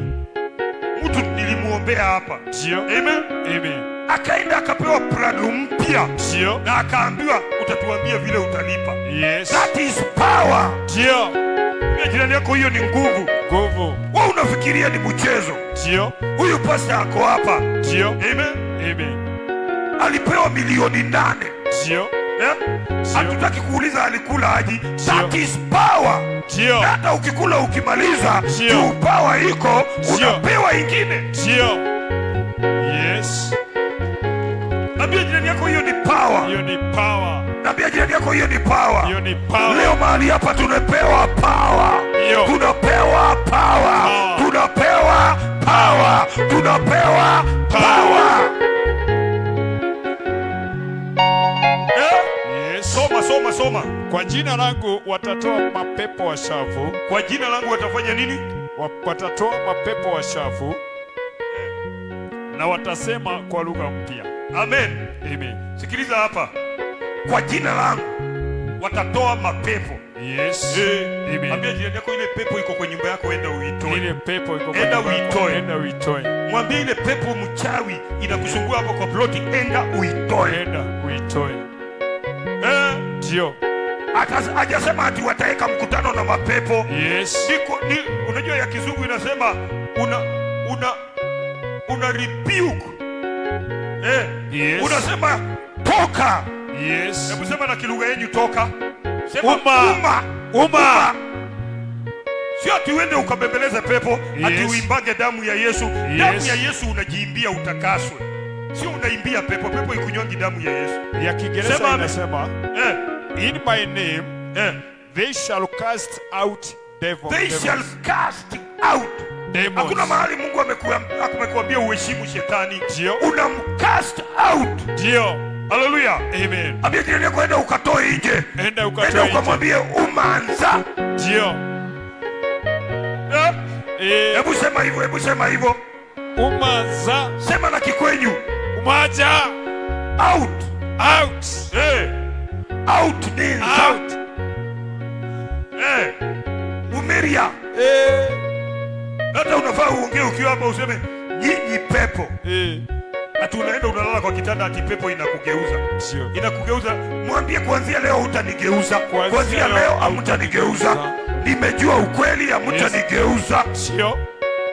Amen. Nimejua neno ya Mungu, hamtanigeuza. Ndio. Yes. Mimi ndio ninafaa kuwageuza. By the way, wale wanakugeuzaga hivyo, wewe ndio uko na nguvu. Ndio. Ya kuwageuza. Yes. Ndio. Ambia jirani yako ninaenda kuwageuza. Ninaenda kuwageuza. Ndio. Ukijua ukweli, unafanya vile ukweli unasema. Ndio. Ni kusema fire. Unaenda unasema nini? Wewe wakati ulikuja hapa ukiwa mgonjwa tulikuambia nini? Huyu alikuwa amenona. Yes. Ulikuwa unavaa trousers namba ngapi? Alikuwa anavaa 40. Na si kunona, ni kufura. Sasa angalia vile alipona. Mpaka akapona masukari, mpaka akapona mapresha, mpaka chumvi ilitoka. Kila kitu. Sasa ukifika kwako unasema si kupona mnidharau. Tokeni. Toka. Toka kwangu wewe. Toka. Hakuna mahali umeambiwa uimbie shetani. Yes. Ati uende na kwaya. Uendi na kwaya. Haleluya. Amen. Wale watu unafaa kuenda na wao ni wale wanakaa ni kama wameruka kichwa kidogo. Ndio wakusaidie. Wakiingia kwa hiyo ni wanasema fire. Toka. Shetani toka. Na anaenda. Yes. Ndio. Anaondoka kwa nyumba yako. Inua mikono sema waondoke kwa nyumba yangu. Waondoke kwa shamba yangu. Kama kuna mchawi amekunyang'anya shamba, tunamwambia fire. Sijui atachomeka akienda wapi. Tunamwambia toka. Sema toka. Watoke na waende. Watoke na waende. Watoke na waende. Watoke na waende. Watoke na waende. Watoke na waende. Sema watoke na waende. watoke na waende. Kama kuna mtu amelichukua bibi yako unamwambia fire. Usipeane bibi yako. Na nyinyi wa mama mmepeana wazee.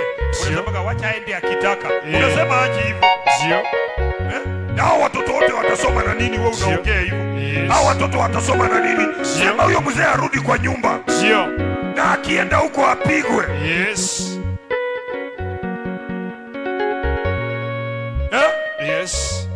Yaani ile kitu tumepewa ni mzito. Na nyinyi mnashinda hapa mkiangaika. Tuko na usimuamrishi mpaka pesa. Amrisha pesa, amrisha pesa zikuje kwa mikono yako. Amrisha pesa zikuje kwako. Amrisha my brother, toa amri. Toa amri. Umeomba sana, sasa ni Baba katika jina la Yesu ukinisaidia. Ukinisaidia nikipata huyo mwanadada, nitamua wapi? Achana na hiyo maombi ya usherati. Ongea ukijua vile unaongea. Ongea kama mtoto wa mfalme. Ni wapi uliona mtoto wa president akiomba chakula? Na Daudi si alikuwa mtoto mdogo? Na anasema nimekuwa mzee, sijawahi ona mwenye yake ameachwa, wala mbegu yake ama watoto wake wakiombaomba. Amen. Wewe ni mwana wa mfalme. Kuanzia leo sema watoke. Wale wanakupiga watoke. Wale wanakuroga watoke. Na leo tunawahukumu hapa kwa hii meza. Endelea nimalize. Wakishika nyoka watashika, sio wakishika. Watashika nyoka. Watashika.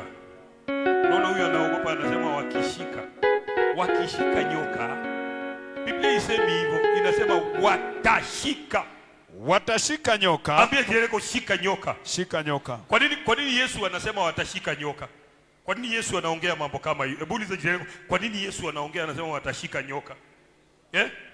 Ni zile nyoka zinatuumanga tusiendelee. Ndio. Yaani yako kamchawi ni kanyoka. Haleluya. Amen. Kwa maombi unafaa kukashika mashati hivi. Ndio. Hivi acha nishike huyu kijana mdogo. Kuja hapa na usimame. Kuja hapa. Kwa maombi. Ndio. Ako kanyoka, ako kamchawi. Ndio. Ako wewe unakaogopa wewe. Unafaa kukashika hivi na unakaweka chini pa. Ndio. Si hivyo? Watashika. Watashika nyoka. Mungu anakupatia uwezo wa kuwashika. Ndio. Si unaelewa? Umepewa uwezo wa kushika mtu. Ndio. Acha kushinda kusema ati pasta amelala kwangu akirudi na nyuma hivi akisema mambo yangu isiendelee. Umushikia hapo. Ndio. Utoke nje umshike, wachana na uoga wewe. Ndio. Mabati ikikanyagwa na paka unaniita na simu, usirudi kuniita na simu. Toka upande kwa mabati ushike paka. Ndio. Haleluya. Kuna mwingine hapa aliniambia alitoka nje. Alitoka nje na chuma akaua paka mbili. Haleluya. Kuokoka ndio hiyo. Kama hujaua paka hujaokoka mzuri. Ambia jirani yako toka nje, toka nje. Toka nje umshike. Leo tunawashika ni kwa imani, mnaelewa? Mnaelewa? Leo ni kwa imani. Ndio. Leo tunashika ule alishika maono yako. Ndio. Tunashika hiyo nyoka. Ndio. Unaona wakati Mungu alituma Musa hakumwambia atafute kwaya ya restoration.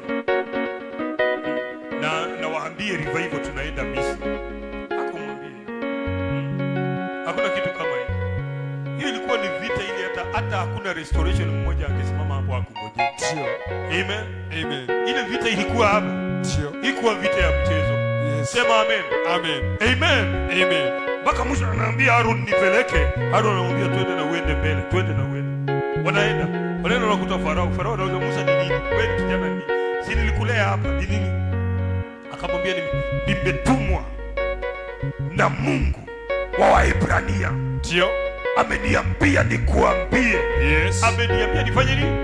Nikuambie. Ndio. Waachilie Waisraeli. Ndio. Waende safari ya siku 3. Waende wakamwabudu. Ndio. Farao akamwambia Musa kwani wewe shida yako ni nini? Hiyo kitu haiwezekani. Ndio. Akamwambia nitajuaje? Ndio. Alienda na ishara. Nitajuaje? Ndio. Haleluya. Amen. Na nasikia watu wetu hapa wataachiliwa. Ndio. Watu wetu hapa wanaachiliwa. Haleluya. Watu wetu wanaachiliwa. Ndio. Nyumba yetu inaachiliwa. Ndio. Wafanyabiashara mnaachiliwa. Ndio. Yeah. Yes. Amen. Amen. Musa akaweka fimbo chini. Ndio. Ikakuwa nyoka. Yes. Farao akaangalia. Ndio. Akamwambia ni sawa, lakini wacha niite wachawi wetu. Yes. Elewa ya kwamba wale watu wanapigana na wewe, Ndio. wanatumia nguvu za giza. Ndio. Nataka uelewe. Unaona saa nyingine kupenya inakuwa ngumu. Ndio. Sababu wewe unatumia nguvu za mwili. Ndio. Sema amen.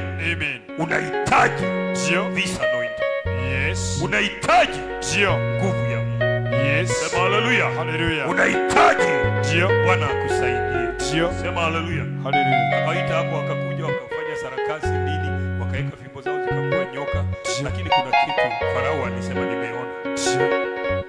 hii fimbo ya Musa ilikuwa na uwezo na nguvu Ndio. kuliko fimbo Yes. nyoka Ndio. za wachawi wa Misri. Haleluya. Zikaliwa zote. Ndio. Musa akachukua na mkia, Ndio. akashika nyoka yake na mkia, Ndio. akaishika hapo. Ndio. Farao akamwambia, nimeona, lakini Yes. siwezi kubali. Ndio. In Yes. the spirit, Ndio. hata wachawi wa Misri Yes. wameachana na Musa. Ndio. Hawakusimama mbele ya Musa tena. Yes. Hata kama waliitwa tena, ijapokuwa Ndio. ijaandikwa, Yes. hawakuja mahali pale. Ndio. Walisema hapana, huyo kijana ni mchawi. Yes. Huyo ametushinda. Ndio. Mchawi mmoja akasema, kama mimi mwenyewe sikuenda na fimbo yangu nyumbani, huyo kijana kwa nini mzuri? Na hizo fimbo ni zile zinatumika kwa urogi. Amen. Amen. Halo? Halo. Sema amen. Amen. Leo tunashika nyoka zao. Ndio. Ile nyoka ya kwenye tunaishika. Tunaishika. Ile ya familia tunaishika. Tunaishika. Leo tunashika. Tunashika. Yes. Endelea. Hata wakinywa sumu. Hata wakinywa. Hata wakinywa sumu. Hata wakinywa sumu, na tuseme muende mkakunywe sumu. Amen. Amen. Yaani hii anointing tumepewa kwa ni kali yaani. Ni vile wewe hujui. Ile masumu umepewa na hao watu. Yes. Siku ile mliitwa nyumbani. Ndio. Ni Mungu alikufikisha Nakuru. Unaona mzee kama huyu nimempea mafuta. Ndio. Alienda kwao, kufika hapa tayari ni mgonjwa. Ndio. Wao ndio wanajua vile walimfanyia. Ndio. Wanajua. Yes. Lakini wahukumiwe leo. Ndio. Wale wanakuroga wahukumiwe leo. Yes. Wahukumiwe leo. Ndio. Pia jirani yako wanahukumiwa saa hii. Wanahukumiwa saa hii. Hukumu ni sasa. Ndio. Haleluya. Amen. Amen. Amen. Hata wakinywa sumu. Hata wakinywa sumu. Haitawadhuru kabisa. Wataweka. Unafikiri kama sio Mungu? Ndio. Hiyo nyoka singetuuma.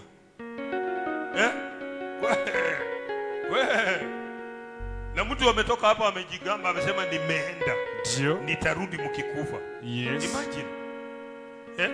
Ati utaniona. Unajua hivyo ndio wanaongeanga. Tutajua mimi na wewe. Ndio. Ni nani mwanaume? Ndio. Nani akikwambia mchawi ni mwanaume? Hata wachawi wengine wengi ni wamama, wacha kushinda ukututisha hapo. Ndio. Ati tutajua mimi na wewe ni nani mwanaume. Ndio. Ati tutaonana. Wapi? Tunaonania. Uliza jirani yako, tunaonania mimi na wewe wapi? Mimi na wewe tunaonania wapi? Ndio. Yes. Amen. Amen. Paka mwingine alikuja hapa na kioo. Ndio. Yes. Alikuja hapa na kakio, ati akuja atumulike. Umulike nani? Yes. Wewe kama ni wa Jesus wina utamulikwa hivi. Yes. Na Yesu ndiye ataonekana kwa hiyo kioo. Ndio. Sema haleluya. Haleluya. Watakuangalia hivi. Wamuone Yesu wa Nazareti. Yes. Amen. Amen. Alikuja hapa na kakio kake akafanya hivi. Ndio. Naye dada yake alikuwa amemlete ati ni wa kiroho. Ni wa kiroho. You can imagine. Ati ni wa kiroho, anapiganga kigosho sana. Huyo dada anapiga kigosho. Kumfikisha hapa, kumbe dada ni mchawi mkubwa sana. Amen. Amen. Akajaribu kufanya kakio hivi, kakapasuka mara 7. Ndio. Amen. Amen. Akabebwa pale akaletwa hapa. Ndio. Kufikishwa hapa.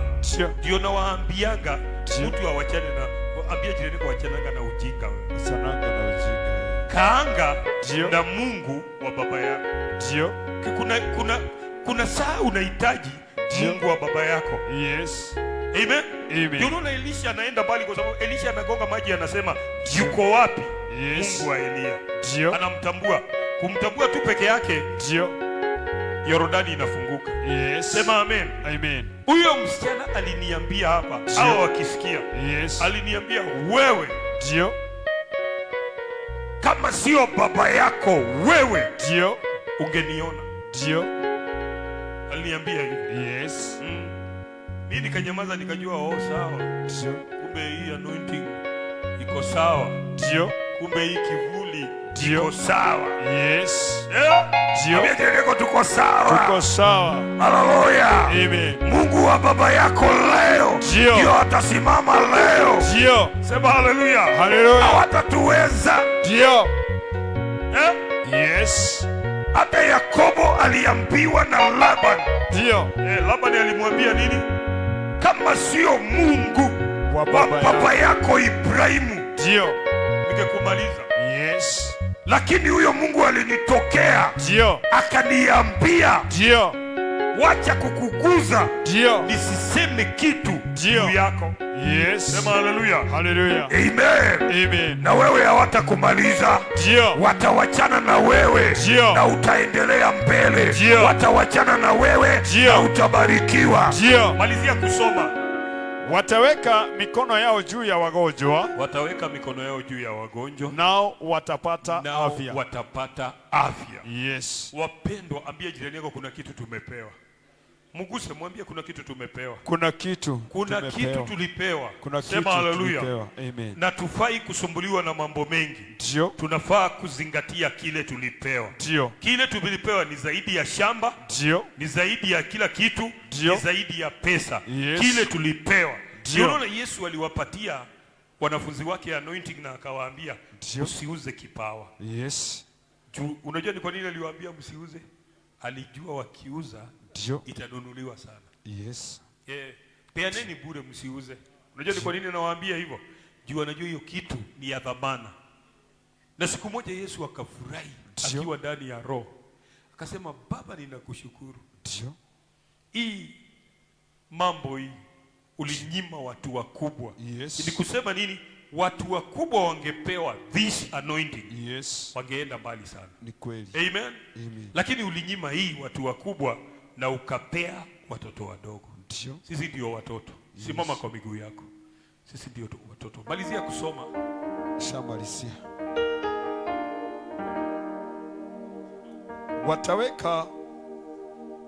Wataweka mikono yao juu ya wagonjwa, nao watapata kile tumepewa. Oh my God. Ndio. Kile tumepewa ni zaidi ya shamba. Ndio. Ni zaidi ya magari. Ndio. Ni zaidi ya manyumba makubwa. Ndio. Tumepewa nguvu nyingi sana. Ndio. This anointing. Hallelujah. Amen. This anointing. Ndio. Inua mikono yako. Hallelujah. Sema, Bwana Yesu. Bwana Yesu. Nimekuja mbele zako. Nimekuja mbele zako. Nimekupatia maisha yangu yote. Maisha yangu yote. Nimekupatia mwili wangu na roho yangu. Mwili wangu na roho yangu. Nimekupatia maisha yangu yote. Maisha yangu yote. Yesu mwana wa Mungu. Yesu mwana wa Mungu. Ingia ndani yangu. Ingia ndani yangu. Tawala maisha yangu. Tawala maisha yangu. Kuanzia leo. Na kuendelea. Kati yangu na maadui. Naomba uweke hukumu. Kati yangu na maadui. Maadui zetu. Maadui za familia zetu. Uwahukumu leo. Wale wametupangia mabaya. Uwahukumu leo. Wale wanatupiga na majini. Uwahukumu leo. Wale wanataka tukufe. Uwahukumu leo. Yesu mwana wa Mungu. Tawala maisha yangu. Tawala biashara yangu. Kazi ya mikono yangu. Ibarikiwe. Nyumba yangu. Ibarikiwe. Na niinuliwe. Katika jina la Yesu. Sema amen. Amen.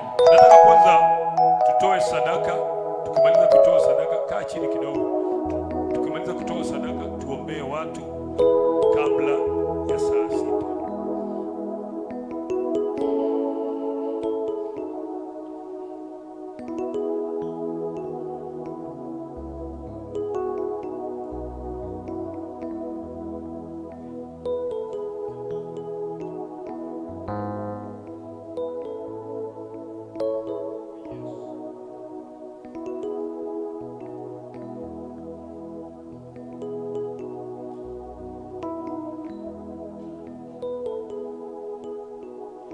Inua. Basha umepata. Unayetutazama, unaweza ukatuma sadaka zako. Kuna namba iko hapo chini, na hiyo namba ni 0723 807871 0723 807871. Ukituma mahali pale tutapata na tutashukuru sana. Wengine inua sadaka zako tuombee. Baba, nimeombea sadaka, nimeombea dhabihu, nimeombea matoleo, nimeombea kila moja anayesimama na kazi yako. Bariki sadaka zao, bariki matoleo yao, bariki dhabihu zao. Uwabariki na pia uwainue, uwapiganie na uwasaidie. Wanaposimama na kazi yako, simama na kazi zao, simama na nyumba zao, simama na watoto wao, simama na familia zao. Kuna watu ni wagonjwa kwa familia, waponye na pia uwabariki, watembelee na uwapiganie. Inua watoto wako katika jina la Yesu Kristo tumeomba hata na kuamini. Amen. Amen. Je, unapitia changamoto maishani? Unahitaji maombi, ukombozi na nguvu za Mungu katika maisha yako? Karibu Jesus Winner Ministry Nakuru, chini ya uongozi wa Mungu awainue Reverend Edward Kioko, mahali pa ibada zenye nguvu. Je, unapitia changamoto maishani? Unahitaji maombi, ukombozi na nguvu za Mungu katika maisha yako? Karibu Jesus Winner Ministry Nakuru, chini ya uongozi wa Reverend Edward Kioko, mahali pa ibada zenye nguvu na huduma za ukombozi wa ajabu. Huduma maalum za ukombozi na maombi ya nguvu zinafanyika kila Jumanne hadi Ijumaa wakati wa lunch hour. Njoo upokee maombi, uponyaji na ukombozi katika jina la Yesu. Na kila Jumapili kuanzia saa 1 asubuhi, ungana nasi kwa ibada kuu yenye nguvu na neno la Mungu na maombi ya ukombozi. Tunapatikana Nakuru City mkabala na Afuraha Stadium. Kwa maombi na maelezo zaidi, wasiliana na Reverend Edward Kioko kupitia 0723 807 871. Nambari ya simu ni 0723 807 871. Njoo ujione nguvu za Mungu zikibadilisha maisha yako.